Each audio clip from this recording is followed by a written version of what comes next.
44 years after the release of The Empire Strikes Back, the Star Wars franchise has paid tribute to one of the movie's most underrated characters in Star Wars, Skeleton Crew, helping us to understand more about this fan-favorite Star Wars background character. Among Skeleton Crew's young cast is KB, Kiriana Kratter, one of the quieter yet dependable members of the four-person friend group. So far, she's been seen leading herself with her instincts, while also proving to have a knack for technology and data, seemingly linked to her cybernetic implant. This implant has long since reminded audiences of Lobot, who first appeared in The Empire Strikes Back. The trusty comrade of Lando Calrissian who took up residence on Cloud City remains one of the franchise's most beloved background characters, and his cybernetic implant was the first of its kind ever seen in Star Wars. It has since reappeared in various characters, including KB herself, and after 44 years, Star Wars has finally shown what it's like to have an augment like Lobot's. Skeleton Crew finally shows what it means to be an augment. It's even harder than it seems. In Skeleton Crew Episode 6, KB's struggle with her augment is on full display, particularly because of the toll their adventures have taken on her and her cybernetic implant.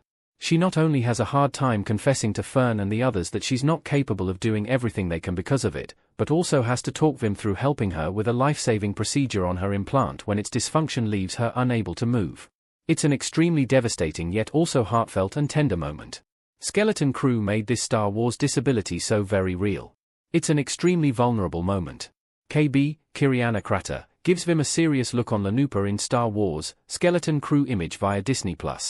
Lobot didn't have enough of a spotlight to show what it really meant to be a human with an augment in The Empire Strikes Back, and finally, Star Wars has shown just how difficult it really can be.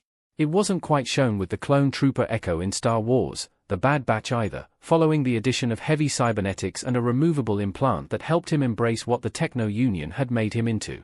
KB is thus the first major example of just how impactful this augment can be, especially when it's not added by choice. KB mentions an accident to Vim in reference to her cybernetic implant, seemingly inferring that there was once a time when KB didn't need, or have, the implant at all.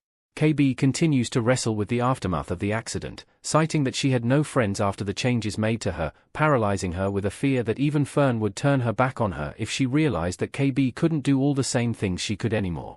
Skeleton Crew has thus shown in a perfectly vulnerable way the full truth of this disability, 44 years after Lobot.